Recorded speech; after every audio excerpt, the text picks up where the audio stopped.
संवरिया हो, भोले बाबा जुगिया हो राम।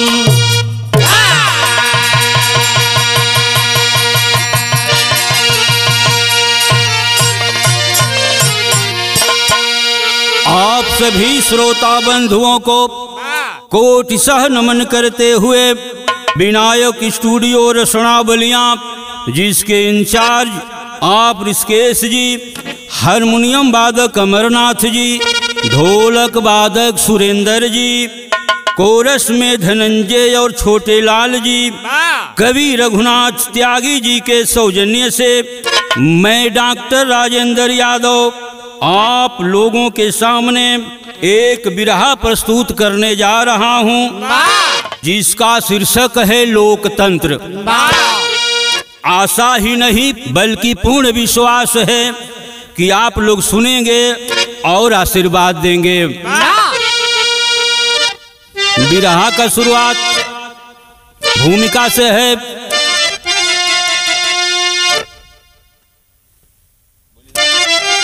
कोटिशः हो नमन उन महामानवों का, जो हमको दिए संविधान जस खजाना। समता बंधुत्वा स्वतंत्रता के पथ पर चलने के वास्ते बुनाता न बाना। कार्यपालिका न्यायपालिका विधायिका व मीडिया, अरे लोकतंत्र का है बनाया सियाना। सजग हो जब भारत के प्रहरी 85, और ठगने न पाए कोई लंपट दीवाना।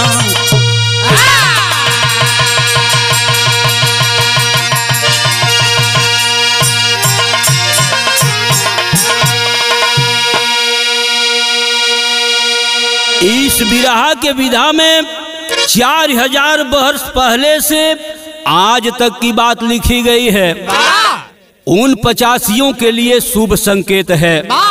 कहनाम है कवि का, लेखनी बा वह गजल का लाइन लग गई।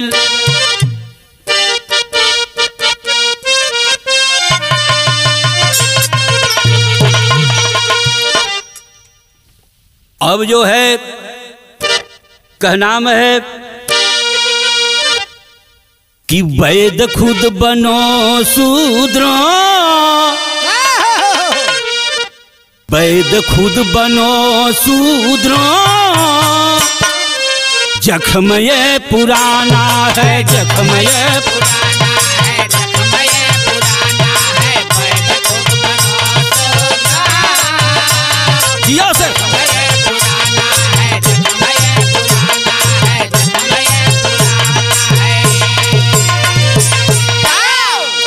वैद खुद बनो शूद्रों, जख्म ये पुराना है।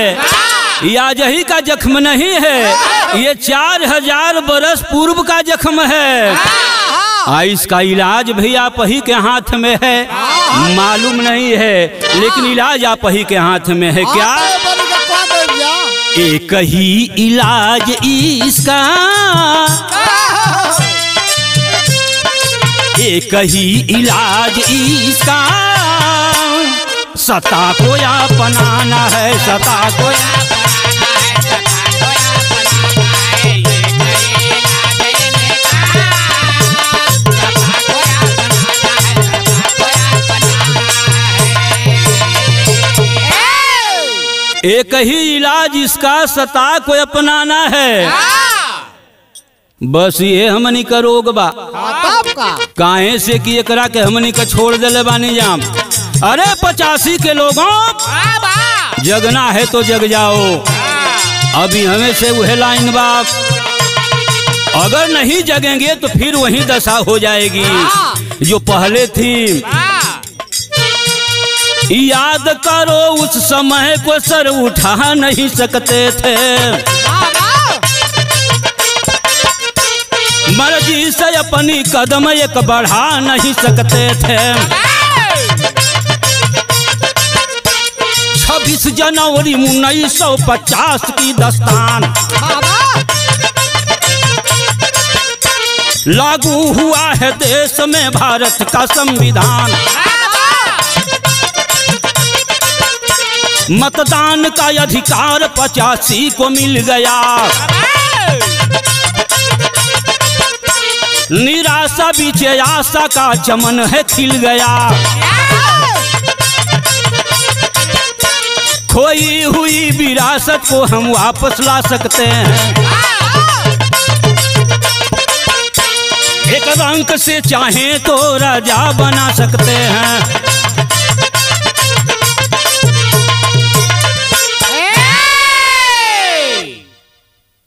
ए भैया, एक जमाना था कि उस जमाने में हम लोग आंख से आंख मिलाकर के मनुवादियों से बात नहीं कर सकते थे। अगर कोई 85 का अगर आंख से आंख मिला करके बात करने का प्रयास किया जाता था तो उसकी आंखें निकाल दी जाती थी। चरपाई पर बैठने का हिम्मत नहीं थी कि उनके सामने हम चरपाई पर बैठ सकें। अरे बाहरे भारत रत्न डॉक्टर भीमराव अंबेडकर जी जो संविधान लिख दिए और उस संविधान में हम लोगों का हक दे दिए, और जब उस संविधान को हम लोग पढ़े तब हमें ज्ञात हुआ कि नहीं, हमें भी अधिकार मिला है। जब हमारे अंदर ऐसी क्षमता है कि हम चाहें तो एक भिखारी से राजा बना सकते हैं। अरे कुंजी मिली है हाथ में एक काम कीजिए, कुंजी मिली है हाथ में एक काम कीजिए, सत्ता को पाने के लिए ऐलान कीजिए।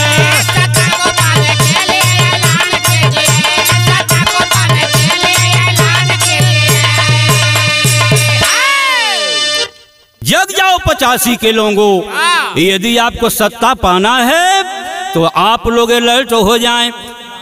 अब ई बतिया मनुवादियन के पता चल गई कि दादा 85 में पढ़ल लिखल पैदा हो गई लमसम, ई तो कुल भेदवे के जान गई लमसम।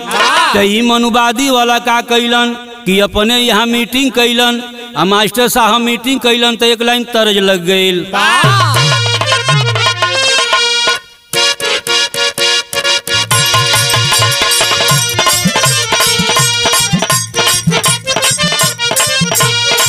अखिया में नाचे लागल गम की बदरिया,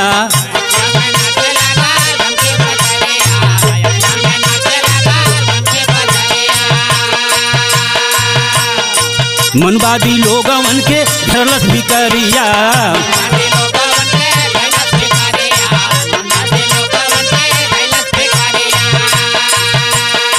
मनवादी लोगवन के धरलस भिकरिया। चर्चा होखे लागल हो, चर्चा होखे लागल 15 के समाज में।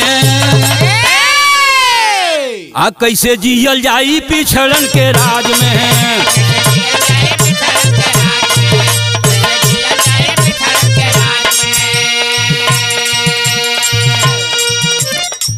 ई मनुवादियन के पता चल गई कि 85 वाले भी समझ गए कि हम लोगों का अधिकार है। तभी सोचलन कि आहे दादा हमनी का तो जियल का बाहट हो गई। अब आखिरकार हमनी का क्या कल जाए, हमनी का संख्या 15 हमनी का 85। तो वो समय वे लोग बहुत दुखित हैं। तब कहलन का अरे गम की दीवार हम कैसे के तोड़े, गम की दीवार हम कैसे के तोड़े। धीरज धरावे लगले पंडित पी भिकारे।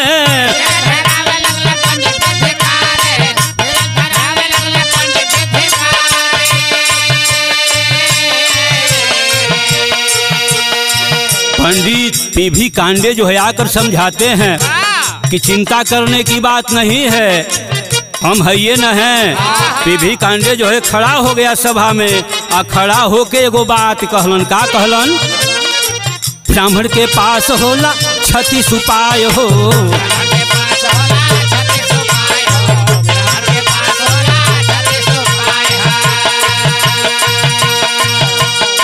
धर्म शास्त्रों का इतिहास बनाए हो, धर्मशास्त्रों का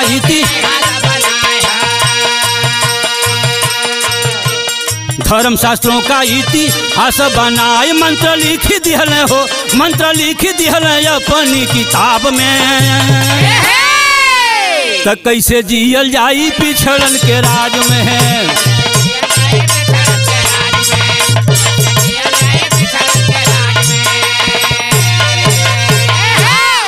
पीबी पाड़े कहलन की चिंता कैला का कोनो जरूरत नहीं है। ब्राह्मण के लगे 36 गो उपाय होले। मैं एक किताब लिखा हूँ जिसका नाम है धर्मशास्त्रों का इतिहास। ओ में ही पूरा मंत्रिया भरल बा। 15 वाला कहलन से कि अगर तोहरा मंत्र के नाम मनिहन से तो तू का करब। अगर 85 वाले आपको मंत्र के नहीं मानेंगे तो आप क्या करेंगे। तो वही पीभी कांडे बताते हैं। क्या बताते हैं तरज लगे मास्टर।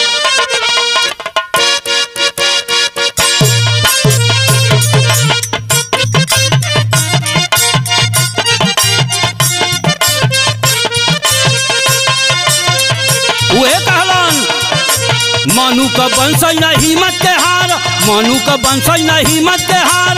कहेले कांडे पुकार मंत्र हमार लेला, मेरे मंत्र हमार लेला। कबहू न होई तो हर हार मंत्र हमार लेला।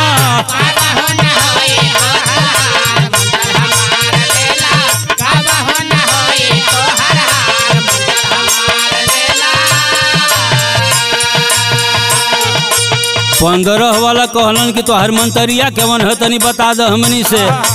तो उहे बतावत हवन।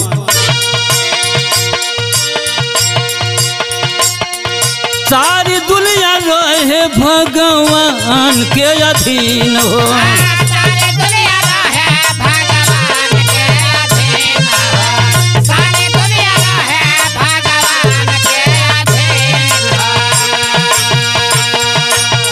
रहे भगवान सदा मंत्र के अधीन हो।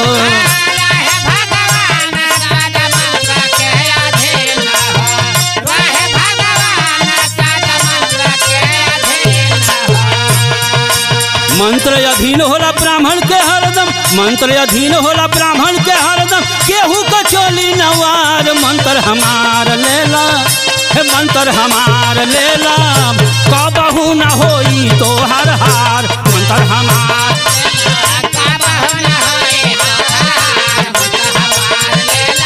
कबहू न होई तो हर हार।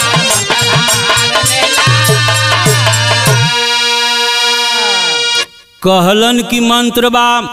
भगवान जो है मंत्र को मानते हैं, भगवान को दुनिया मानती है और भगवान मंत्र को मानते हैं। कहलन की आ मंत्र हमारा अधीन बा, हई सब हमारे के हैं दौड़ के आई। यदि लड़का लड़की का शादी पड़ी तबो आई लोग, कथा कहवावे के बाद तबो आई लोग, मुअनी जियनी हो जाई तबो आई लोग। लाखों करोड़ों का मकान बनवा लेंगे लेकिन फिर भी गृहवास करने के लिए हमारे यहाँ आएंगे। तो हमारे यहाँ आना ही आना है। कबो आई लोग ओटवो देवे के, ओटवो देवे खातिन वो पूछे खातिन आई लोग कि ये पंडित जी वोट के दिहल जाई।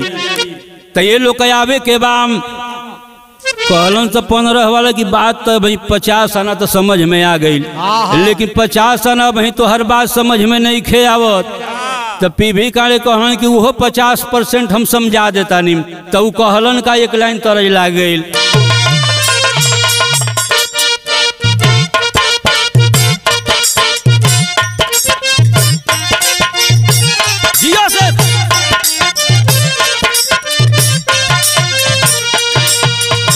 उहे कहलन बन के तू घूमत रहा धरती पर 60 वंशज मनु जी के हो, वंशज मनु जी के हो। मंत्र हमर हउए राम बाण,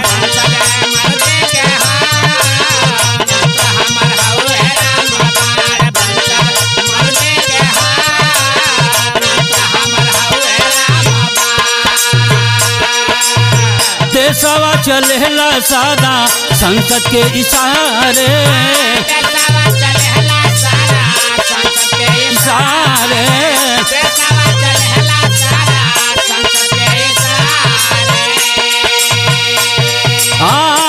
सांसद चलेला सादा जनता के सहारे।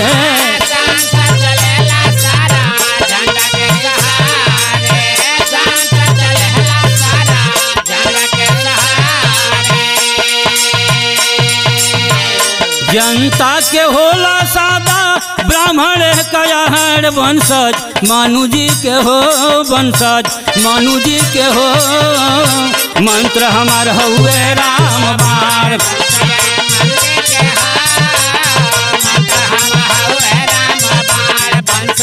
मनु जी के हो।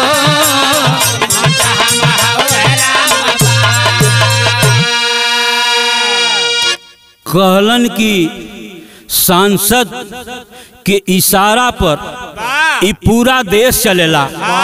सांसद के इशारा पर पूरा देश चलता है और जनता जो है सांसद को चुन करके पार्लियामेंट यानी सांसद में भेजती है।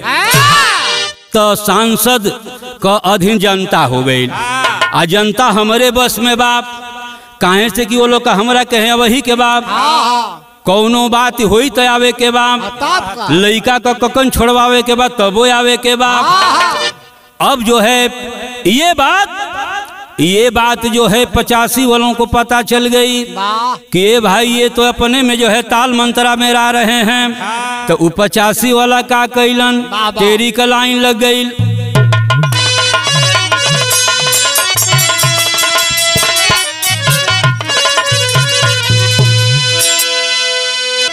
है 85 अब की जंग में आवा।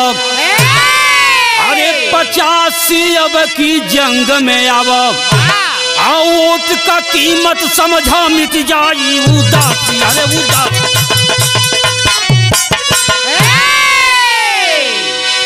85 अब की जंग में आवा। वोट का कीमत समझा मिट जाई उदासी। 85 अब की जंग में आओ। कहने का मतलब है कि यही बात हम लोग नहीं समझ पाए 85 के लोग। आज जो है समझने की नौबत आ गई है। अब नहीं समझेंगे तो फिर गुलाम हो जाएंगे। कहनाम है वह छंद के लाइन में मास्टर। रानी के पेट से राजा का पैदाइश होता रहे जहिया।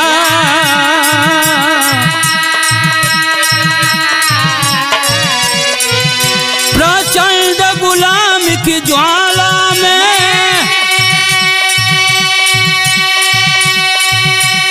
पिछड़ा जरत रहे तहिया।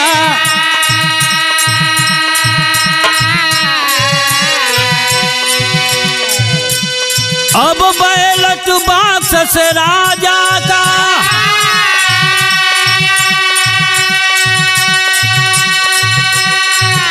उत्पत्ति होता बुझबा कहिया।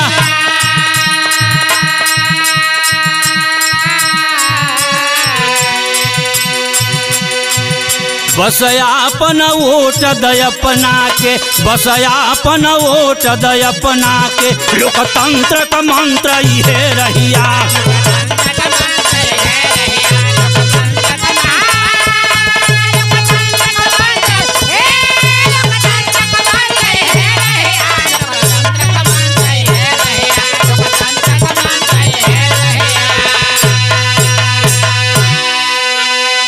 एक जमाना था कि राजा रानी का गर्भ से राजा पैदा हो तो कौनो किस्म का रहे, चाहे लौंगड़ होके चाहे आन्हर होके राज उहे चलावे। ठीक वही दशा आज भी है। पहले राजा रानी के गर्भ से पैदा होता था, अब राजा जो है बैलेट बॉक्स से पैदा हो रहा है। जीवन जुल्म वो करे आ उहे जुल्म आजो का राजा हमनी के संगे करता। एक ही मंत्र है कि आप अपने को वोट दीजिए। यही लोकतंत्र का मंत्र है। लोकतंत्र में कहा गया है कि अपना वोट अपने को दो, किसी के हाथ में बिकाओ मत। देखें बाबूजी, अब ए भैया अब इधर तो इन लोगों का मंत्रणा चल रहा है।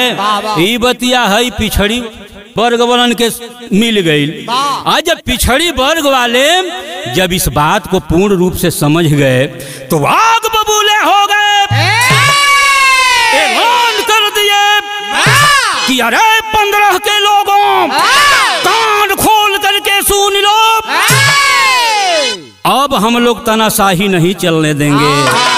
तो वह मास्टर साहेब पहपट का लाइन लग गई।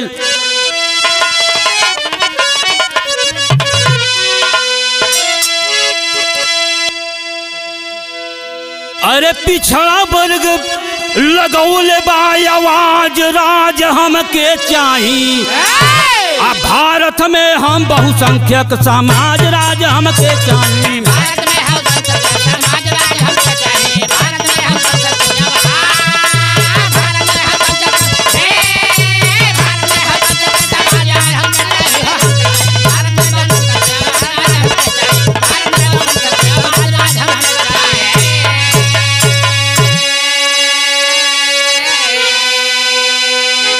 पिछड़े वर्गों का ऐलान हो गया कि हम इतनी संख्या में हैं और हम जो है सत्ता से वंचित हैं, हमें अधिकार मिला है संविधान में और उस अधिकार को हम लोग लेकर के रहेंगे, दम नहीं छोड़ेंगे।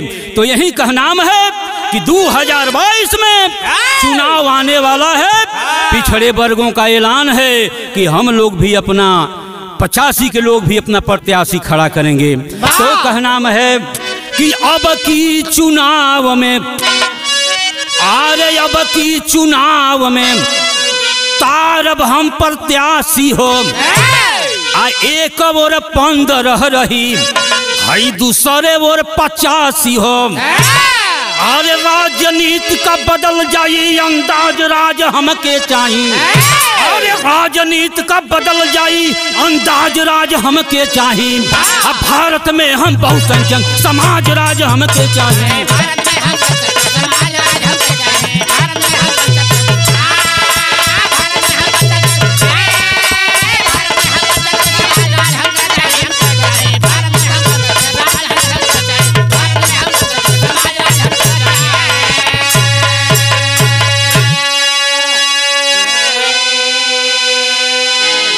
पचासी वाला कहलन कि हम लोग डरते नहीं हैं, इस बंदर घुड़पी से हम लोग नहीं डरते हैं। हम लोग अपना प्रत्याशी मैदान में उतारेंगे और पूर्ण बहुमत से उसको जिता करके जो है सांसद भवन और विधानसभा में भेजेंगे। तो कहनाम है कि जब हमारे सांसद विधायक हो जाएंगे तो हमारी सुनेंगे, हमारी आवाज को लखनऊ और दिल्ली तक पहुंचाएंगे। आज इन गरीबों का कौन सुनने वाला है? ना प्रधानमंत्री जी हैं ना मुख्यमंत्री जी हैं। ये दोनों आदमी अपने में तबाह बाम। 5 किलो राशन लेके जियो जा चाहे मर जा। 5 किलो राशन में क्या होने वाला है? सब चीज तो बेचा गई, हमनिए का तो बाकी बानी जाम। 2022 के बाद में हमनियों का बेचा जाई, अब कुछ देश में रह ना जाई। तो कहनाम है कि सांसद बीच सांसद हमारी, अब सांसद बीच सांसद हमारी मुदा के उठाई है हो। हक अधिकार हर विभाग में दिलाई है हो। अरे सुधर जाई फिर भारत का बैलाज, राज हमके चाहिए। भारत में हम बहुसंख्यक समाज, राज हमके चाहिए।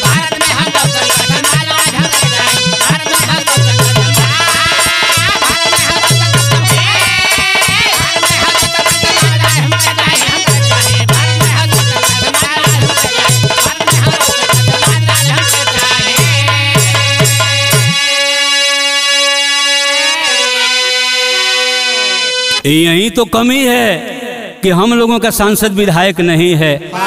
हम लोग लवारिस बने हुए हैं, 85 के लोग लवारिस बने हुए हैं। इतनी क्षमता को लेकर के, इतनी ताकत को लेकर के, और हम लोग लवारिस बने हुए हैं। और इसके बाद हम लोगों को जग जाना चाहिए। कहनाम है जब हई बतिया मनुबदिया सुनलन सब अब हनी का फेर फड़हिया पेट गड़े लागल।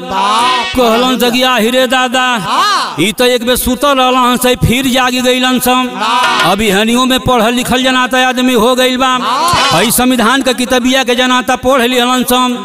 अभी जीव ना छोड़ी हन सब। ओ मनुवादी लोग का करत हवन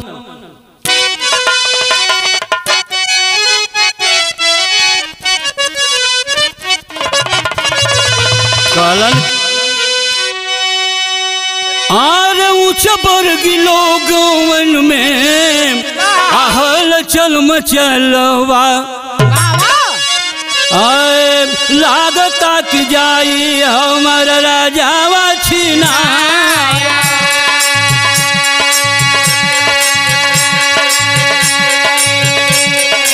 बने लगी है शूद्र अगर मंत्री व विधायक।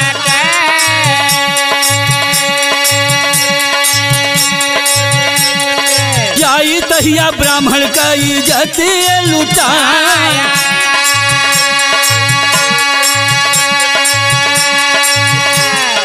साम दाम दंड भेद चार गुजुगुतिया।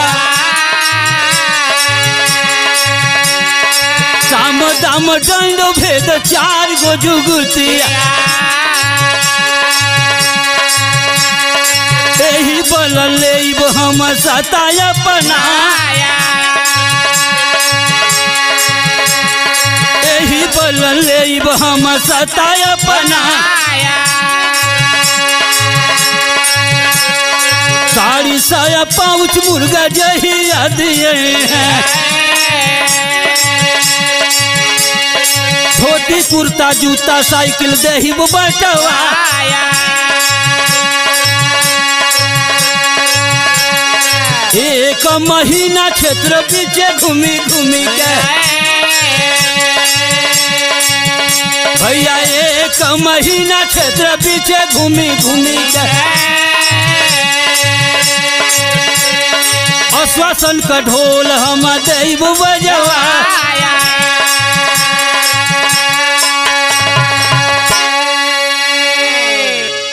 जब पिछड़ा वर्ग का ऐलान सुन लिए तो मनुवादियों में हलचल मच गई।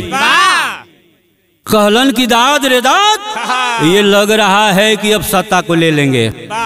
फिर सत्ता लग रहा है कि 2022 में भी नहीं आएगा। जैसे बिहार में तेजस्वी यादव के विधायक 3 वोट से हार गए। कहीं वही दशा जो है उत्तर प्रदेश में भी न आ जाए, इसी बात को देखना है। कहना है साथियों, कहते हैं कि अगर वो लोग का साड़ी साया बटाई तो हमने का साइकिलें बंटवा दिहल जाए। अभी अभी आप लोग देखे हैं जिला पंचायत के चुनाव में साथियों, एक एक जिला पंचायत को 35 से 40 लाख रुपया दिया गया। यहाँ पर सपा का जो है चेयरमैन होना चाहिए, लेकिन गाजीपुर में जो है भाजपा का चेयरमैन है। जबकि जिला पंचायत सदस्य जो है गाजीपुर में 55 जो है जीते हुए थे सपा के, लेकिन उसके बावजूद भी आप भाजपा का जो है जिला चेयरमैन है। अभी ब्लॉक प्रमुखी में देखे हैं कि 3 लाख से लेकर के 7 लाख रुपया तक एक बीडीसी सदस्य को दिया गया है साथियों। और उसी का देन है कि आज मुहम्मदाबाद और भावरकोल ब्लॉक पर जो है भाजपाइयों ने कब्जा कर लिया और 85 जो है मुंह देखते रह गए। इसी बात से हम लोगों को बचना है। फिर कहत हूँ कि अगर कोनो चीज से ना मानी लोग तो एगो मंत्र औरी बा, का बतावत हो ना, उहे कहलन कि अरे वोट तुम्हारा अब राज हमारा, नरवा लगाई के 85 का लोगवन के देव समुझाए।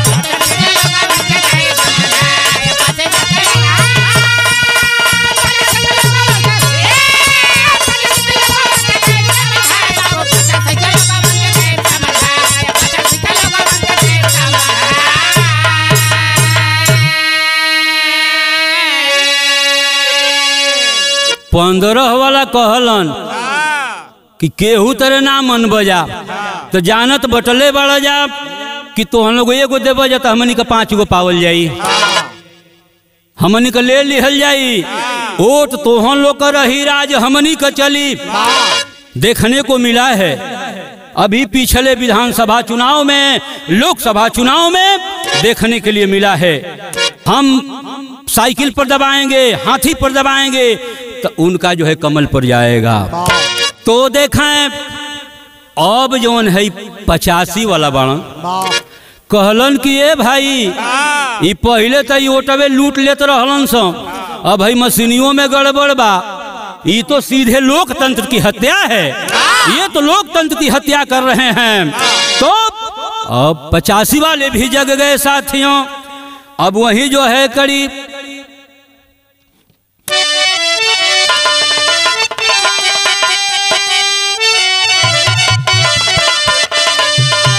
उहे कहलन कि यार नीति 15 को 85 के बुझाई अब की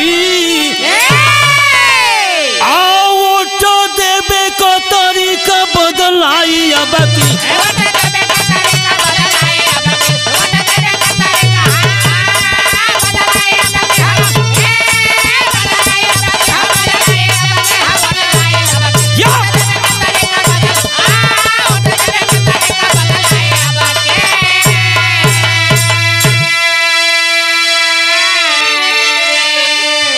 पचासी वाला कहलन कि एगो चीज नहीं खे भुलाए के, अब तो सब बात हमनी का समझ में आ गई बा।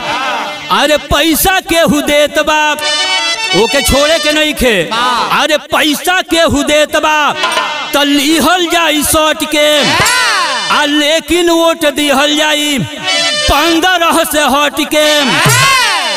अरे लोकतंत्र के मर्यादा के बचाई बकी, वोट देवे का तरीका बदलाई अब।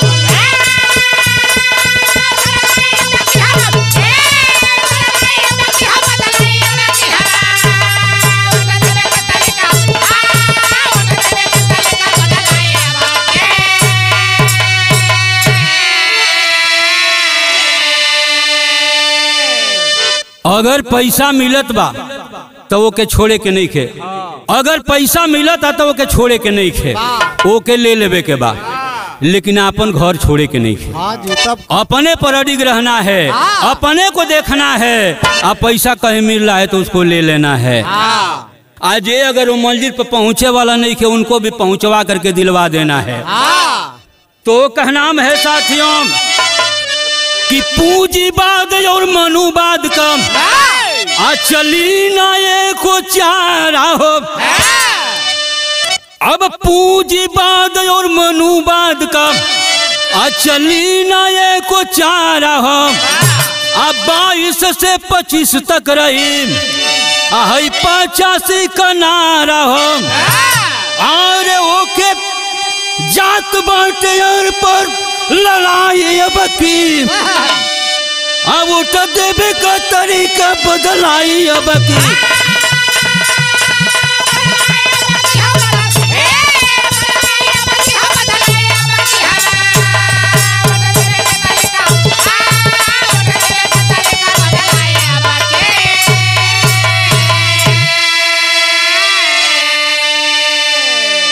पूंजीवाद के लोग कितना ही समझाते हैं तो समझना नहीं है, अपने मार्ग पर अटल रहना है। और ये नारा 22 तक ना रही, ये नारा 24 तक रही। काहे से कि 25 में लोकसभा का भी चुनाव है, ये तो विधानसभा का चुनाव है। इतना ही नहीं बाबूजी, अरे जहिया 85 वाली अब बनी सरकार हो, आज सुप्रीम कोर्ट में 85% जज हमार हो।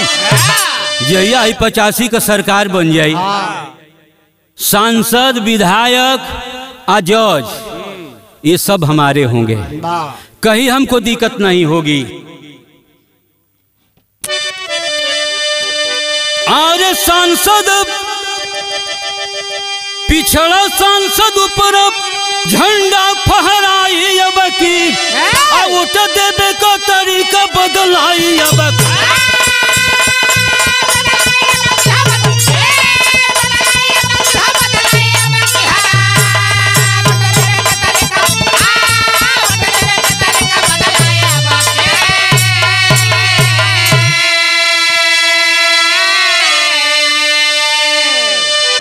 जय जखाड़ गुरुस्वामी जद्दू मितवा गंगाधारी श्री नारायण तिसी स्नेही रघुनाथ की तैयारी।